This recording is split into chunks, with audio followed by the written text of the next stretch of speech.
Então, caríssimos irmãos e irmãs, permitam-me uma breve reflexão nessa manhã em que celebramos o 15º domingo do tempo comum. O Evangelho de hoje nos apresenta a parábola do bom samaritano. Na verdade, essa parábola é contada por Jesus Cristo em virtude de uma provocação que ele recebe de um mestre, de um doutor da lei, quando lhe pergunta: Senhor, o que é que eu devo fazer para entrar na vida eterna, para ganhar a salvação? Essa pergunta do mestre da lei, no fundo, ela representa tudo aquilo que nós desejamos para nós em nosso percurso de vida. Todos nós queremos, consoante as dificuldades, as limitações próprias da nossa jornada, nós queremos alcançar a vida eterna, ou seja, alcançar plenitude, alcançar realização. Esse é um desejo mais consciente ou menos consciente, a depender das pessoas e da sua caminhada, mas é sempre um desejo humano. E ele responde: o que é que você sabe dos mandamentos? O que é que dizem os mandamentos? E aquele doutor da lei, como alguém que tem conhecimento, pelo menos teórico, de tudo e mais alguma coisa, diz: amarás o Senhor teu Deus de todo o teu coração, toda a tua alma, todo o entendimento, toda a tua força, e ao teu próximo como a ti mesmo. E Jesus diz: está tudo ok, você já sabe. Então agora é só seguir adiante e cumpri-lo. O que é que a gente pode tirar daqui? Esse homem continuou inquieto, apesar de ter consciência teórica, abstrata, daquilo que Deus pede dele nos seus principais mandamentos. E significa o quê? Que não basta a gente saber, é preciso a gente fazer aquilo que sabe. Não basta ter consciência abstrata, é preciso colocar em prática a consciência da gente. Tem até um ditado muito conhecido no mundo oriental, de que aquele que sabe apenas na cabeça ainda não sabe absolutamente nada. Aquele que sabe e não faz ainda não aprendeu. Quando a gente efetivamente realiza o que sabe, a gente mostra que sabe o que diz saber. Esse é o primeiro aspecto. E Jesus Cristo apresenta a parábola do samaritano para aquele homem, doutor da lei. Um senhor vinha viajando, foi tomado de assalto, ficou praticamente morto. Depois de algum tempo passou por ele um sacerdote, seguiu adiante, ignorou. Passou um levita, que é alguém da igreja, muito próximo aos serviços sagrados, agiu da mesma maneira, indiferente. Passou um samaritano, que era alguém escorraçado pelos judeus, tido como um pagão, como pessoas que não tinham conhecimento da lei divina e, portanto, eram marginalizados a toda prova. E foi esse homem, de quem ninguém esperava, que ali parou, se compadeceu da vítima e fez tudo para acolhê-lo e salvá-lo daquela intempérie. O que é que a gente pode tirar daqui de uma forma muito breve? Ora, primeiro, o sacerdote e o levita estavam passando muito rapidamente, preocupados em chegar lá no seu destino. Quem sabe tivesse uma celebração para fazer, e como ambos eram elementos fundamentais na celebração, não podiam perder tempo com ninguém no meio da estrada, ainda que esse alguém precisasse urgentemente da sua compaixão e dos seus serviços. Ora, o percurso da nossa vida já é o nosso destino. Não pensemos em um destino longe do que nós estamos vivendo aqui. Acreditemos que o destino já é onde nós estamos. É exatamente o meio do caminho pelo qual nós passamos. São os trilhos que nós trilhamos exatamente aqui e agora. Nenhum de nós sabe se vai chegar em casa ao sair daqui ou no seu destino posterior já programado previamente. Mas todos nós, espero eu, sabemos onde é que nós estamos. Onde é que nós estamos? É aqui que a vida se resolve, é aqui agora que a vida acontece, é aqui que ela borbulha, e é aqui que ela reclama de nós uma presença, reclama de nós 100% de envolvimento e de engajamento. E esse é um aspecto de fundamental importância. Esses dois estavam sempre com o destino à frente. E quando a gente acha que a vida vai se resolver na segunda-feira, porque lá tem um negócio importante para a gente fechar, ou daqui a um mês, porque algum empreendimento nos espera, ou quem sabe mais um pouquinho na frente, na festa da padroeira do Crato, porque virão alguns familiares muito queridos, que eu estou ansiando há muito tempo a presença deles aqui, nós corremos um risco de não estar aqui e nem estar lá. Estamos em terra de ninguém. Vivenciemos cada momento. E se amanhã, ou na próxima semana, ou daqui a alguns meses, as coisas que nós esperamos que acontecerem, ótimo. Nós vivenciaremos lá, sem deixarmos de vivenciar cá. Ganharemos o nosso tempo por inteiro. Acreditemos que esse momento é tudo que a gente tem. Nada existe além dele. Valorizemos o nosso tempo. Onde nós estamos, as circunstâncias que nos envolvem, as pessoas com quem nós lidamos mais de perto, e acolhamos tudo isso como uma dádiva, como um presente de Deus para nós. Quem vive assim não perde tempo na vida, não perde a vida. A qualquer momento está preparado para sair dessa para melhor.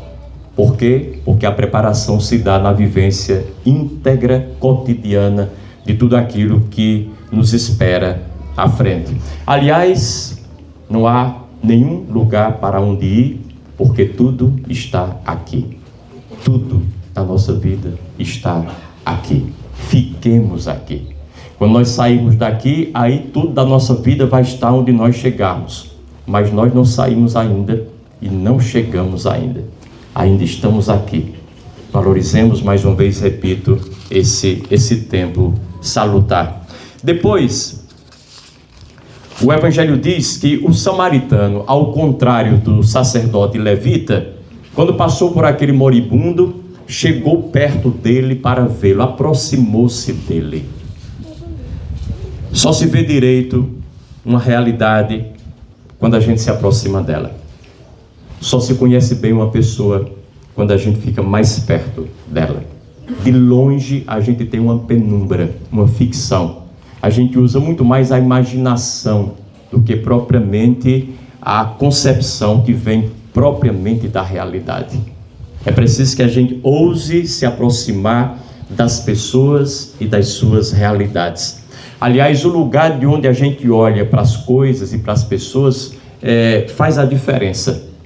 Se eu sempre ando num carro alto, um carro fechado, de vidro fumê, e com o som ligado, um ar-condicionado perfeito, eu vou ver as pessoas sempre a partir do meu conforto.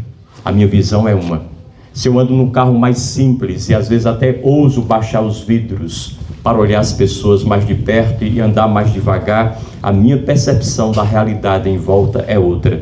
Se eu ando de bicicleta ou se eu ando a pé, muda por completo.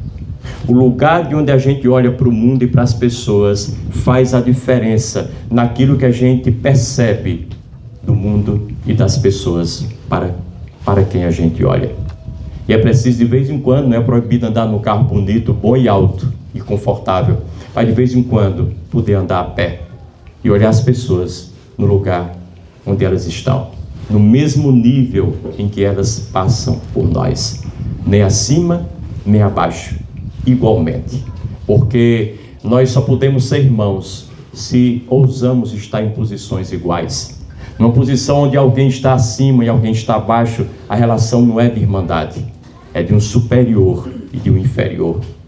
A fraternidade acontece quando a gente ousa se dar ao direito de viver no mesmo patamar, ainda que seja por um momento curto da nossa vida cotidiana. Isso o Evangelho também cobra de nós. São Francisco de Assis, quando ele começou a ajudar os pobres dos mais pobres, e ele ia lá onde os pobres estavam, nos seus grotões de miséria, especialmente aqueles que eram os pobres por excelência da época, que eram os leprosos. O seu pai ficou muito perturbado, incomodado com aquilo. O pai era de classe média alta, era um burguês daquela situação, e disse: meu filho, ó, tudo bem, eu já percebi que você vai de fato se inclinar para ajudar esses pobres. Eu já aceitei. Agora, por favor, peça para que eles venham aqui em casa e você faz a caridade que precisa fazer da sua própria casa, do seu conforto, porque você ir por aí é muito perigoso. Fica aqui e mande chamá-los aqui, os seus pobres todos, que eu até vou ajudá-lo a que você ajude a eles. E o Francisco disse para o pai dele: papai, os pobres têm muita dificuldade de chegar até nós. E se a gente olhar a realidade de hoje, as dificuldades aumentaram muito mais. Temos casas com muros altos, com cercas elétricas, com serpentinas. Temos casas com cães farejadores ferozes. Temos casas com vigias e vigilantes. É muito difícil um pobre chegar perto de nós. E é por isso que nós temos que ir ao encontro deles onde eles estão. É simples, é fácil e não tem esse perigo que nós imaginamos. Pode ser muito mais perigoso na nossa própria rua, na nossa própria casa. Então, é preciso que a gente tenha essa capacidade. Depois, esse homem fez curativos, derramando óleo e vinho nas feridas daquele moribundo. Eu sei que o óleo e o vinho não são os remédios apropriados para um ferimento grave, mas óleo e vinho era o que ele tinha ali nos seus alforjes. O que é que isso quer dizer para nós? Que nós devemos ajudar os outros com aquilo que nós dispomos e temos em nossas mãos. E não usar aquelas desculpas fáceis de se utilizar, de que eu não posso fazer nada porque eu não tenho nada aqui para fazer. Eu não posso matar a fome do mundo inteiro porque eu sou apenas um. Ou eu também sou pobre, também sou assalariado, eu ganho pouco. Faça o melhor com aquilo que você tem. Não importa a quantia, a quantidade, o volume. O que importa é que você arregace as mãos e saiba que ninguém é tão pobre que não possa fazer alguma coisa. Nós sempre temos algo a mais nas nossas mesas, nas nossas despensas, nas nossas contas bancárias, nos nossos bolsos, na nossa vida como um todo. Há sempre uma reserva de sobra. E é com essa reserva que a gente pode agir, fazer alguma coisa. E aí o outro que está do lado usa a reserva dele e faz alguma coisa. O terceiro age igualmente. Daqui a pouco é uma corrente para frente. E muita gente pode ter uma vida minorada a nível de sofrimento porque eu agi. E eu empurrei, alavanquei, impulsionei essa corrente para que ela automaticamente funcionasse. Sou eu responsável pela melhoria do mundo. Se eu não posso melhorar o mundo todo, eu posso melhorar pelo menos o mundo que eu toco com as minhas mãos, o mundo que eu percebo com os meus olhos, o mundo que eu posso alcançar com os instrumentos e as ferramentas de que possuo. Dons, talentos, aptidões, recursos, inclinações, potenciais, inventividade, inteligência, são todas coisas que eu trago comigo e cada pessoa traz consigo. Nas diferenças próprias de pessoa a pessoa, mas sempre temos esses recursos. Depois ele colocou o homem no seu próprio animal. O animal dele era o carro dele da época, porque não havia carro como nós temos hoje. O animal era o transporte dele, privativo, era dele. Ele havia comprado, selado e andava no seu animal com todo o direito, mas colocou aquele homem estranho no seu próprio animal. O que nós temos, o que nós ganhamos, o que nós compramos, o que nós adquirimos, é para nós sim, mas só tem sentido quando nós encontramos uma forma de colocar também a serviço de quem não tem, de quem tem menos, de quem não possui, de quem não pode comprar. Quando a gente tem recursos e arruma uma forma, inventa um jeito de fazer com que esses recursos beneficiem alguém além de nós próprios e da nossa família, nós encontramos um viés importante para viver perto de Deus.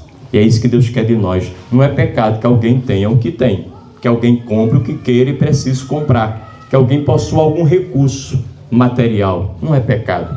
Agora, o uso disso pode ser pecaminoso, mas pode ser uma dádiva, pode ser um presente, para si e para o mundo.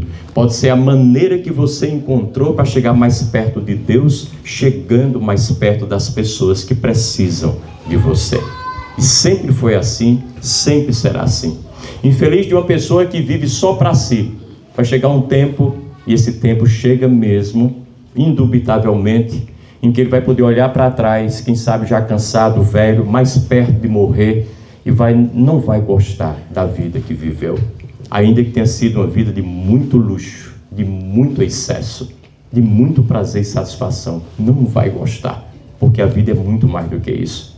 É preciso que a gente comece a fazer as opções da gente, as escolhas da gente, para quando chegarmos nesse limite da vida, possamos olhar para trás e perceber que nós gostamos daquilo que vivemos, gostamos daquilo que fizemos. Nada nos envergonha, pelo contrário, tudo é motivo de dignidade e de honradez.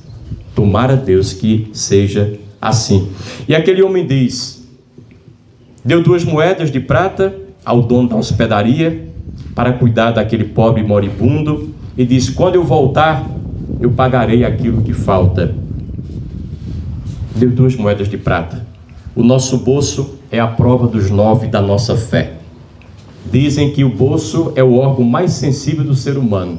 Você pode mexer em tudo, ele nem cócega tem, mas mexeu no bolso, ele dá um salto. Eu costumo pensar que a nossa fé passa pelos nossos bolsos, passa pelo nosso dinheiro, passa pelo nosso salário, passa pelos nossos recursos. Aquilo que nós fazemos com aquilo que ganhamos vai dizer se temos fé ou não temos. Porque é muito fácil dizer eu tenho fé de boca cheia no abstrato, mas não realizar absolutamente nada que corresponda à fé que nós proclamamos e tão bem defendemos.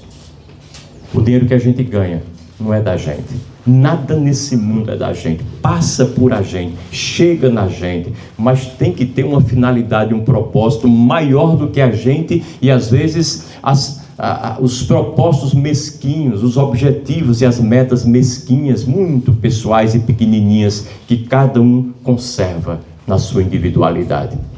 Passa por a gente, faz bem a gente, mas chega aos outros e faz igualmente bem aos outros e à humanidade.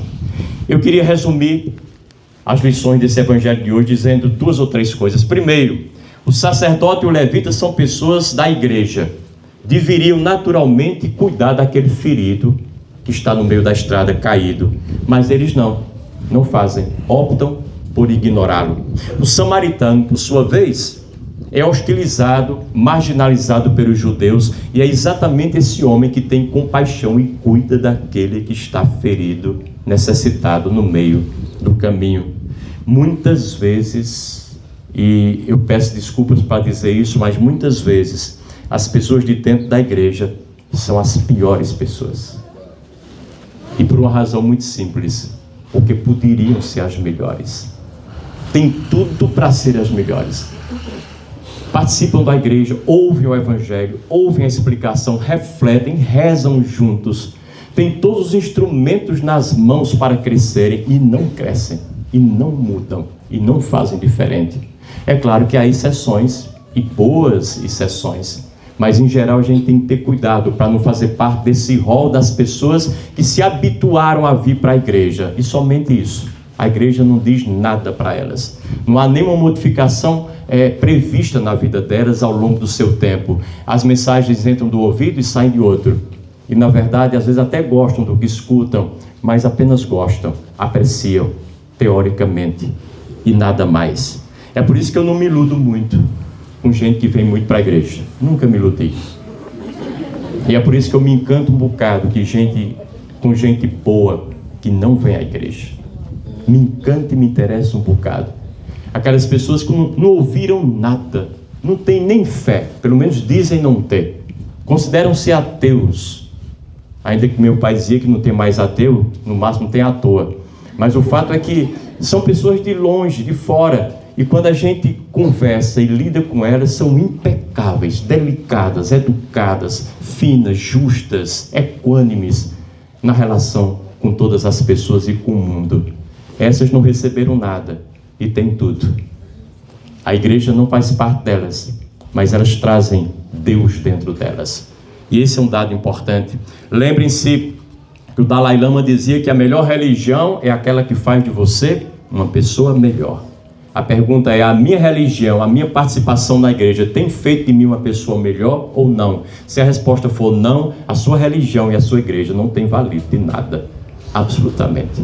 É um elemento decorativo na sua vida. E é preciso que a gente ultrapasse essa dimensão meramente decorativa das aparências, porque isso não vale absolutamente nada.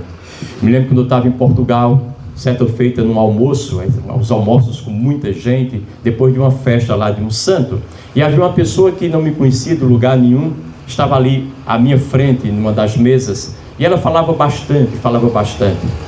E aí chegou o dono da festa e dirigiu-se a mim e disse: "O senhor padre?" Ela disse: "O senhor é o padre?" Eu disse: "Sou."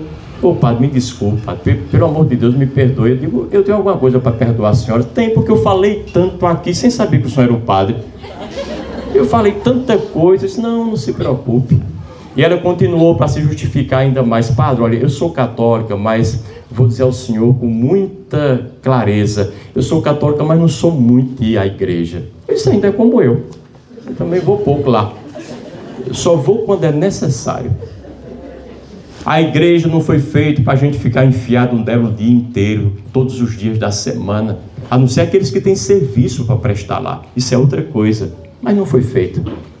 Às vezes a gente utiliza a igreja como um refúgio, uma espécie de fuga de nós próprios, fuga da nossa vida, dos nossos problemas que nós não queremos enfrentar, fuga das responsabilidades que nós não queremos assumir e batem insistentemente à nossa porta, fuga das pessoas às vezes intragáveis com quem nós convivemos e não queremos conviver, preferimos nos ausentar da presença delas, fuga de nós mesmos o tempo inteiro. Só que chegará um dia que essa conta vai chegar nas nossas mãos e nós vamos ter que assumir e responder por aquilo que é nosso, como acontece com todas as pessoas. Não usemos a igreja, nem qualquer outro espaço na nossa vida como desculpa ou subterfúgio para fugir daquilo que impreterivelmente é nosso. Absolutamente é coisa nossa.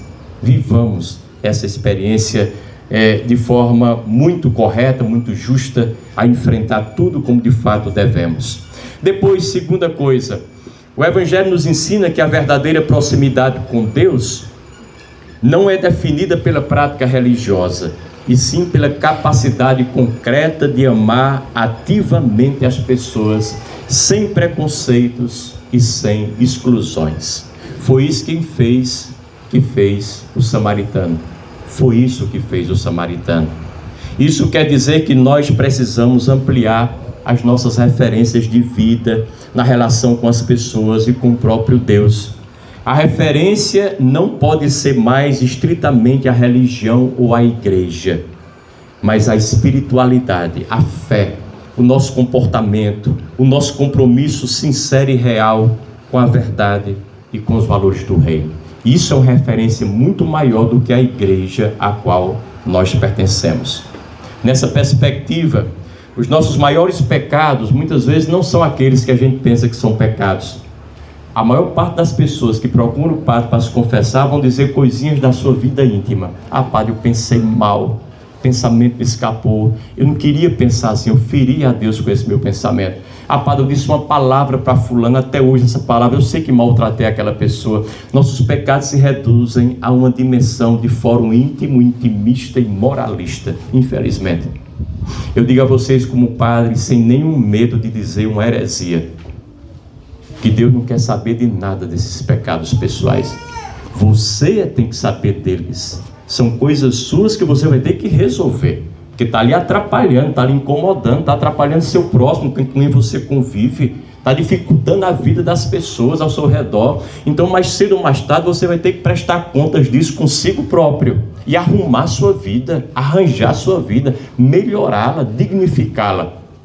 Agora, as injustiças que você comete com os outros, especialmente com os mais pobres, com os mais vulneráveis, com as pessoas fragilizadas, que dependem às vezes em tudo e por tudo da nossa honestidade, da nossa compaixão, sobre isso você vai ter que lidar e prestar contas com o próprio Deus. Nossos pecados acontecem nessa relação de injustiça com a sociedade, com a vida e com o todo. E se a gente não cuidar disso, de fato, são os preferidos de Deus. Os pobres e pequenos são os preferidos de Deus. Não me perguntem por que Deus os preferiu, porque a preferência de Deus é da responsabilidade dele. Mas ele os preferiu desde sempre.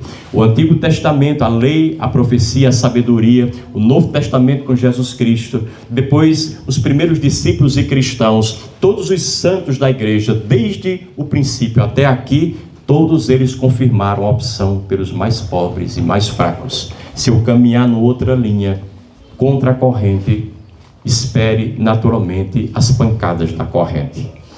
Terei de prestar contas com o próprio Deus de tudo aquilo de mal que faço com aqueles que só esperam e precisam do meu bem, da minha complacência, do meu amor, da minha generosidade.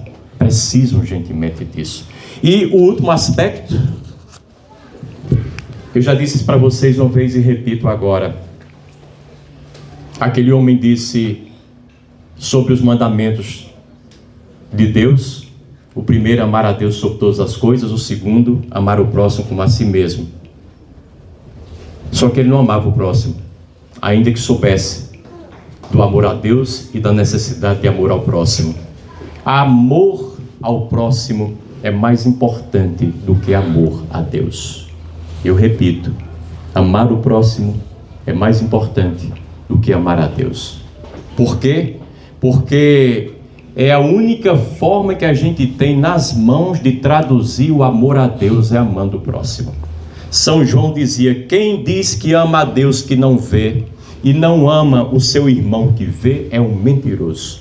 São João falava muito mais radicalmente do que eu, há 2000 anos atrás.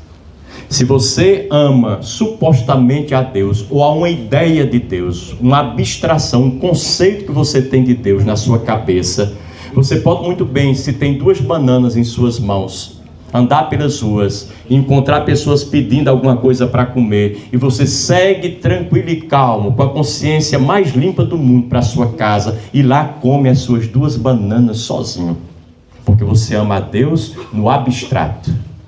Mas se você ama o próximo e encontra com as mesmas 2 bananas em mãos uma pessoa que precisa, é impossível você não se desfazer de uma delas e dar àquela pessoa. E é por isso que amar ao próximo é mais importante, contundente, imperativo, provocativo do que amar a Deus. Quando a gente ama o próximo, a gente se aproxima de Deus, mostra que de fato tem amor por Ele superiormente. Que Ele nos ajude a que isso nos aconteça. Louvado seja o nosso Senhor Jesus Cristo.